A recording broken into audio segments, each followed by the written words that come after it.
오늘의 말씀은 사무엘상 12장 5절 말씀입니다.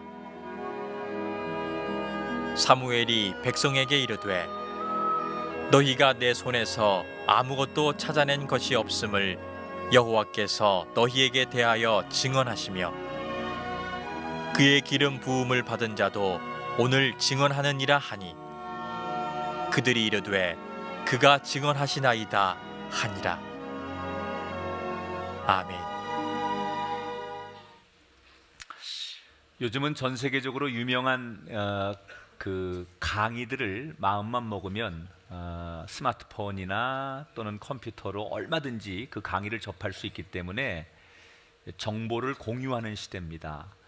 여러분 유튜브에 들어가면 세계적인 명강사들의 강의를 다 마음만 먹으면 보실 수 있는데, 제가 봤던 강의 중에 정말 이 강의는 누군가에게 소개하고 싶은 명강의 중에 하나가 랜디 포시라고 하는 유명한 과학자인데, 이분은 카네기 멜론 대학의 교수입니다.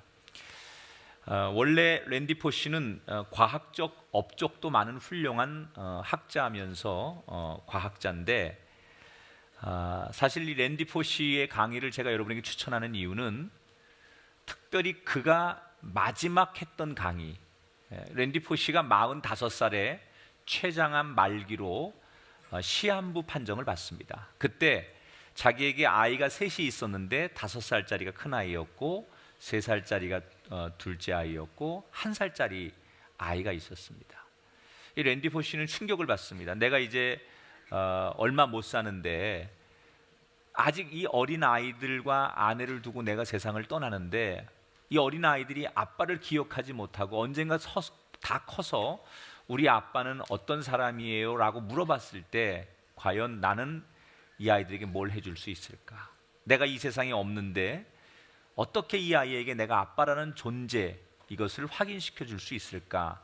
랜디 포시가 고민하면서 그 아이들을 위해서 기념 강연을 하나 하자.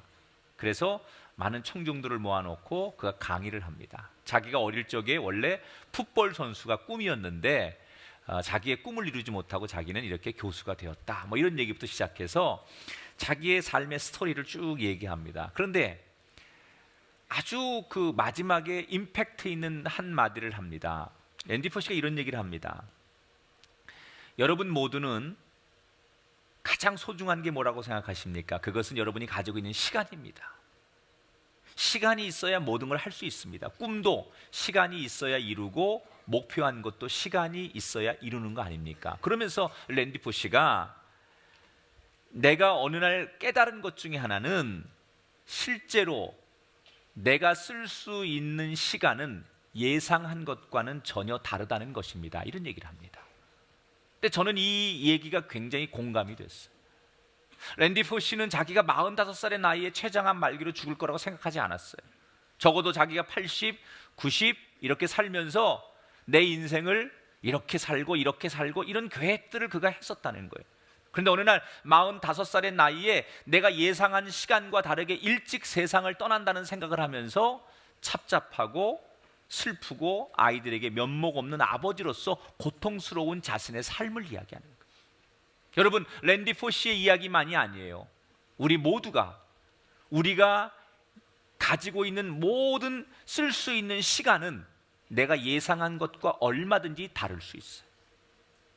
앞에도 말했지만 랜디 포시의 강의가 그렇게 우리에게 감동적일 수 있었던 이유는 이 강의는 그의 인생의 마지막 강의였기 때문에. 보통 사람이 죽기 전에 가족이나 사랑하는 사람들에게 마지막 하는 이야기를 유언이라고 합니다. 여러분, 사람이 마지막 죽으면서 남기는 유언, 이게 마지막 내가 쓸 수 있는 말이라고 할 때는 다 진실한 얘기를 합니다. 그리고 가장 하고 싶은 이야기를 하죠. 그래서 유언을 하면 유언을 들은 사람들이 대부분 그 사람의 진심을 받아서 그 소원을 들어주는 게 보통 상식이죠. 왜? 마지막으로까지 거짓말 안 하거든요. 마지막 죽으면서는 사실을 이야기하고 가장 하고 싶은 이야기를 하기 때문에 가장 인간이 할 수 있는 진실된 이야기, 거짓 없이 가장 신뢰하고 믿을 수 있는 이야기가 유언과 같은 이야기. 오늘 이스라엘 백성들이 참 존경하는 선지자 가운데 사무엘 선지자가 오늘 사무엘상 12장에 보면 그의 설교 가운데 마지막 고별 설교를 합니다. 이 고별 설교를 우리가 오늘 접하면서 사무엘은 이게 마지막 설교이기 때문에 마치 유언처럼 자기가 가장 하고 싶은 이야기, 진실된 이야기를 이스라엘 백성들에게 쏟아냅니다. 오늘 이 설교를 제가 접하면서 두 가지 우리 인생이 배워야 될 게 있다는 거예요. 첫 번째, 사무엘은 오늘 설교를 하면서 너무나 자신감 있고 당당하게 자신의 인생을 사람들에게 소개하고 있어요. 여러분, 우리가 인생을 살면서 누군가에게 여러분, 내 인생을 좀 배우십시오, 내가 살아온 인생을 좀 보십시오, 이렇게 당당하게 말할 수 있는 사람이 그렇게 많지 않습니다. 내 자식들에게 또는 배우자에게, 내가 잘 알고 있는 사람들에게 내 인생을 좀 봐봐, 나처럼 살아봐 라는 표현을 하기가 굉장히 어렵습니다. 그런데 사무엘은 오늘 성경에 1절, 2절, 13절, 16절 계속 보니까 나를 보라라는 얘기를 합니다. 그러면서 그가 성경에 이야기하기를 2절에서 3절까지 나는 윤리적 문제를 일으킨 적도 없고 경제적 비리를 저지른 적도 없고 권력 비리를 일으킨 적도 없다. 여러분 가운데 내가 혹시 그렇게 잘못 산 것을 보았거든, 그렇게 기억이 되거든 나를 고발해도 좋다라고 얘기해. 사람 앞에 떳떳하게 사는 것, 그것이 하나님 앞에 축복을 받고 인정을 받는 길이라는 것을 사무엘이 자신의 삶을 통해서 증거해 주는 거예요. 공적인 영역에서 사람의 일생을 재보고 평가하는 제도가 있어요. 그걸 인사청문회라고 해요. 여러분, 작년에 우리나라에서 내각에 들어가기 위해서 인사청문회를 거쳤던 사람 중에 5명이 사퇴하고 작년에만 6명이 자격 미흡이었고 4명은 부적격 판정을 받았고 5명은 아예 인사청문회 보고서가 채택이 무산이 됐습니다. 그러니까 적어도 공직에 들어가기 위해서 인사청문회를 거쳐야 되는 사람 가운데 통과가 된 사람이 거의 없었다는 거예요. 그래서 우스갯소리로 사실일지 모르겠지만 오죽하면 인사청문회에서 자신의 과거가 드러날까 봐 장관직을 포기하는 사람들이 그렇게 많다는 얘기예요. 우리는 어떤 인생을 살아야 될까요? 사람들 보기에 존경받을 만한 인생, 이게 우리 인생의 목표여야 돼요. 적어도 여러분이 오늘 여러분들이 초대한 사람들, 여러분이 만나는 사람들에게 부끄럽지 않으려고 하는 삶, 저 멀리 나 모르는 사람들에게 인정받고 대중적으로 인정받는 게 중요한 게 아니라 나를 알고 있는 사람에게 적어도 내가 부끄럽지 않게 나를 드러내 보일 수 있는 사람, 그 사람을 하나님은 기억하신다는 거예요.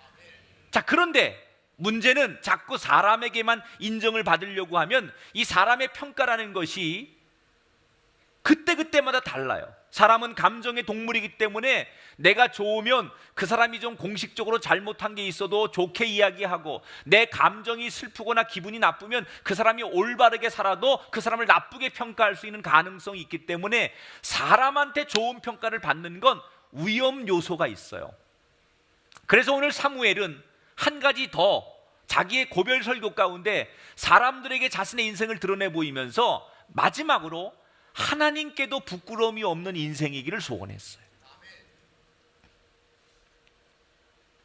자기는 자기가 살아온 인생을 사람에게만 인정받는 게 아니라 하나님 앞에서도 내 인생이 부끄럽지 않으려고 살려고 노력했다라고 얘기해요. 오늘 5절에 보니까 여호와께서 너희에 대하여 증언하시며 오늘 나를 증언하실 것이다. 하나님이 나의 증인이다. 나를 증언해주고 나를 증명해주고 나의 인생을 보증해주는 분이다. 이렇게 사무엘은 당당하게 이스라엘 백성들에게 내가 하나님 앞에 나를 보증할 수 있는 인생으로 살기를 소원한다고 고백을 합니다. 여러분, 동창들이 모여서 친구들끼리 아주 오랜만에 옛날 학교 다니던 친구의 근황을 물어봐요. 야, 너 누구 아냐? 소식 들었어? 야, 그 친구 요즘 벤츠 타고 다니고, 야, 굉장히 부자 동네에 살고, 야, 어? 그 친구 요즘 잘 산대. 만약에 우리가 어떤 친구에 대해서 그 친구가 좋은 차 타고 좋은 집 살고 그래서 그 친구 잘 산대 라고 소개했다면 그 표현은 여러분 틀린 표현입니다. 잘못된 표현입니다. 어떻게 고치는 게 정상일까요? 벤츠 타고 다니고 좋은 집에서 살고 돈 많어 그러면 잘 산다 그러면 안 되고요. 그 친구 부자로 산대, 이게 맞는 거예요. 부자로 살기 때문에 무조건 사람들은 그 친구를 잘 산대 라고 얘기하는 건 모순된 얘기입니다. 이건 잘못된 겁니다. 고쳐야 됩니다. 반대로 어떤 친구가 요즘 야 사업에 망해가지고 월세방에 살고 차도 없이 대중교통 이용하고 다닌데 야 그 친구 못 산대, 이 표현도 잘못된 표현입니다. 정확히 고치면 어떤 표현이 될까요? 그 친구 요즘 가난하게 산대, 이 표현이 맞는 거예요. 여러분, 세상에 돈 많고 지위 있고 사람들에게 많이 인정받고 명예가 있어도 잘 살지 못하는 사람 많습니다. 집에 가면 형편없는 아버지, 아내에게 존경받지 못하는 남편, 자기 부모에게 인정받지 못하는 아들 수두룩합니다. 그러나 가난하게 살고 없이 살아도 존경받는 아버지로, 존경하는 어머니로, 존경받고 인정받는 사람으로 사는 사람 많기 때문에, 잘 살기 때문에, 부자로 살기 때문에 잘 사는 말 틀린 얘기고요.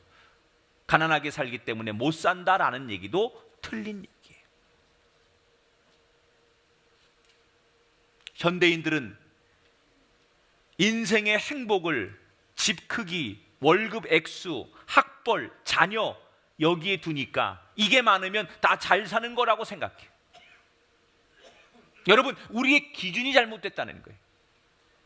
사무엘은 뭐라고 얘기하느냐? 내가 잘 살고 못 사는 것은 사람들 앞에 떳떳하고 하나님이 나를 인정할 수 있으면 그게 바로 잘 사는 거라는 거예요. 저는 인생이 때때로 자동차와 같다고 생각해요. 열심히 자동차는 달리잖아요. 기름을 태우며 엔진에 힘을 다해서 달려가는 게 자동차예요. 그런데 이 자동차가 아무리 성능 좋은 자동차라 잘 달려간다 할지라도 내비게이션을 따라가지 않으면 엉뚱한 산 속에 목적지가 전혀 다른 곳에 도착할 수도 있습니다. 우리 인생이 그렇지 않습니까? 성능 좋은 자동차처럼 우리는 새벽부터 밤늦게까지 직장에서 학교에서 행복이라는 걸 향해 달려갑니다. 그런데 정작 우리 인생에 내비게이션이 없기 때문에 어디로 가야 할지 몰라 열심히만 달렸지, 무조건 열심히 갔는데 인생의 종착역에 가보니까 내가 원하는 데가 아니에요. 내가 가야 할 곳이 아니에요. 그래서 우리가 나이 먹어서 인생이 끝날 때쯤 모든 사람들이 뭘 합니까? 후회라는 걸 해요. 내가 잘못 살았네. 내가 잘못 왔네. 인생 이렇게 살면 안 되는데 내가 청춘과 젊음과 내 인생을 잘못 살아왔네. 이렇게 나이 먹어서 자신의 인생을 정리할 쯤 수많은 사람들이 내가 잘못 왔다라는 것을 고백하면서 후회한다는 거예요. 요즘 걸그룹이 많은데 대한민국에서 나이 먹은 중장년들이 걸그룹 못지않은 인생을 뒤돌아보면서 하는 세 걸이 있어요. 쓰리걸. 첫 번째는 잘할 걸. 있을 때 좀 잘할 걸. 가까이 있을 때 잘 지낼 걸. 내가 힘 있을 때 도와줄 걸. 두 번째 걸은 그럴 걸입니다. 좀 더 사랑하고 좀 더 나눠주고 좀 더 찾아갈 걸. 조금 더 내가 칭찬해주고 격려해줄 걸. 세 번째 걸은 참을 걸. 그때 내가 그냥 성질대로 하지 않고 조금만 인내하고 참았더라면 지금 결과가 다를 텐데, 지금 그때 조금만 인내했더라면. 대한민국 사람들이 제일 많이 찾는 걸은 소녀시대가 아니라 이 세 걸이에요. 세 걸. 잘할 걸, 그럴 걸, 참을 걸. 사랑하는 여러분, 얼마나 많은 사람들이 우리 앞에서 자신의 인생을 열심히 살았지만 후회하는 사람들이 얼마나 많습니까? 우리가 그 일을 반복하고 그 길을 따라가는 어리석음을 범하지 않기 위해서 우리는 오늘 두 가지를 결심해야 돼요. 사람들 앞에 떳떳한 인생을 살고자 결심하십시오. 그리고 무엇보다 하나님 앞에 내가 부끄러움이 없는, 하나님도 나를 인정하실 수 있는 그런 삶을 살겠다고 우리의 인생의 기준을 바꾸면 저와 여러분의 삶이 적어도 인생의 끝날 때쯤 누군가에게 랜디 포시처럼 마지막 고별 유언을 해야 되는 그 상황에서 적어도 자신의 인생을 돌아보며 후회는 하지 않는 그런 인생이 될 줄 믿습니다. 누군가에게 나처럼 살아보세요 라고 이야기할 수 있는 사무엘과 같은 인생을 오늘 이 자리에 예배하는 여러분이 살아볼 수 있기를 축복합니다. 저는 하나님의 존재를 믿기 때문에 성직자가 됐어요. 직업으로 성직자를 선택한 게 아니에요. 지금은 제가 큰 교회 담임 목사가 됐지만 제가 이렇게 큰 교회를 한다는 보장이 없었어요. 내가 만약에 먹고 살기 위해서 잡을 구했다면 저는 절대로 성직을 선택하지 않았어요. 제가 성직을 선택한 이유는 딱 하나요. 하나님은 살아계시기 때문에. 이걸 부인할 수 없기 때문에 제가 목회자가 된 거예요. 여러분, 여기 악기가 있고 피아노가 있습니다. 이거 저절로 여기 있는 게 아닙니다. 이 교회가 만들어지면서 저절로 뚝딱 여기 있는 게 아닙니다. 누군가가 이걸 만든 사람이 이 자리로 옮겨놨기 때문에 여기 있는 거예요. 이 세상에 여러분 저절로 존재하는 건 하나도 없습니다. 여러분이 저절로 존재합니까? 여러분 부모님이 여러분을 만들었기 때문에 여러분이 태어나는 거예요. 이 세상의 우주 만물은 저절로 있는 게 아무것도 없습니다. 태양이 저절로 있는 겁니까? 여러분 무슨 바다가 저절로 있는 겁니까? 저 산의 나무와 바위가 저절로 있는 겁니까? 아닙니다. 언젠지 모르지만 누군가가 만들어 놓았기 때문에 그 자리에 있는 겁니다. 이 세상 모든 만물이 만든 존재가 있으니까 그게 지금 사용되고 있는 것처럼 이 우주 만물도 저절로 생기는 게 아니에요. 우주가 무슨 저절로 탄생한다고요? 아닙니다. 만든 존재, 그분이 신입니다. 그분이 바로 하나님이십니다. 그 하나님이 인도하는 대로, 그 하나님이 보증하는 대로 살아가는 삶, 그것이 바로 사무엘처럼 자신의 인생을 다 살 때쯤 후회하지 않는 떳떳한 인생을 사는 비결임을 여러분 기억하시면서 오늘 여러분 이 자리에 오셔서 이 수많은 사람들이 왜 이렇게 일요일마다 하나님 앞에 예배하기 위해 모이는지, 나는 왜 이 사람들과 다른 삶을 선택하고 있는지 돌아보시면서 나도 그 하나님 앞에 하나님이 인도하시는 대로 살아가는 길지 않은 인생을 살아보겠다고 결심하시는 저와 여러분이 될 수 있기를 주님의 이름으로 축원합니다.